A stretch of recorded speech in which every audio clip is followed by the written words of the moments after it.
বাসযাত্রীর bag থেকে লাখ টাকার সোনার অলংকার চুরির কিনারা করে বড়সড় সাফল্য পেল কোকোভেন থানার পুলিশ। গত 14ই আগস্ট দুর্গাপুরের রায়ডাঙ্গার বাসিন্দা বানু শেখ মুচিপাড়া থেকে বাসে চেপে বাঁকুড়া মোড়ের দিকে যাচ্ছিলেন।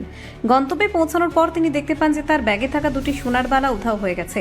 ঘটনার পরেই তিনি কোকোভেন থানায় লিখিত অভিযোগ দায়ের করেন। পুলিশ ঘটনার তদন্তে নেমে বাঁকুড়া মোড় এলাকার সিসিটিভি ফুটেজ পর্যবেক্ষণ করে এবং আসানসোলের বার্নপুর হীরাপুর অঞ্চল থেকে কল্যাণী বেদ নামে এক মহিলাকে গত 16ই আগস্ট গ্রেপ্তার করে। ধৃতকে দুর্গাপুর মহকুমা আদালতে পেশ করে 3 দিনের পুলিশি হেফাজতে নেওয়া হয়। সেখানে টানা জিজ্ঞাসাবাদের মুখে ভেঙে পড়ে অভিযুক্তর কাছ থেকে চুরি যাওয়া প্রায় 150 গ্রাম ওজনের সোনা উদ্ধার করতে সক্ষম হন তদন্তকারীরা। বুধবার পুলিশি হেফাজতের মেয়াদ শেষে ধৃত মহিলাকে পুনরায় আদালতে পেশ করা হয়। এই আন্তঃজেলা চোর চক্রের সঙ্গে আর কেউ যুক্ত রয়েছে কিনা তা খতিয়ে দেখতে পুলিশি তদন্ত জারি রাখা হয়েছে।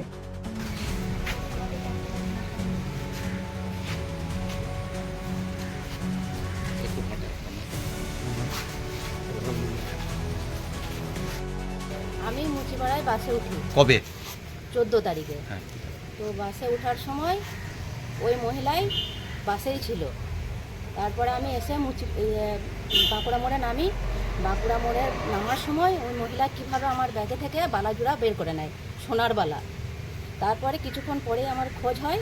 খোঁজ হওয়ার পরে আমি তৎক্ষণাৎ থানায় আসি। থানায় এসে পরে আমি কমপ্লেন জানাই। ওনাদের পরিশ্রমে বা ওনাদের ইয়েতে আমি জিনিসটা আবার হেল্প পাই। মেয়ের বিয়ের জন্য আমি জিনিসটা নিয়ে আসছিলাম। প্রায় 4 লক্ষর উপরে দাম।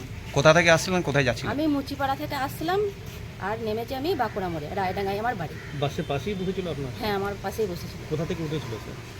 ও বাসে আগে থেকেই ছিল, আমি উঠেছিলাম মুচিপাড়ায়। তারপর পাশে আসলো আপনার? হ্যাঁ, আমার পাশে বসেছিল। কি নাম আপনার? বানু শেখ। হ্যাঁ, বানু শেখ।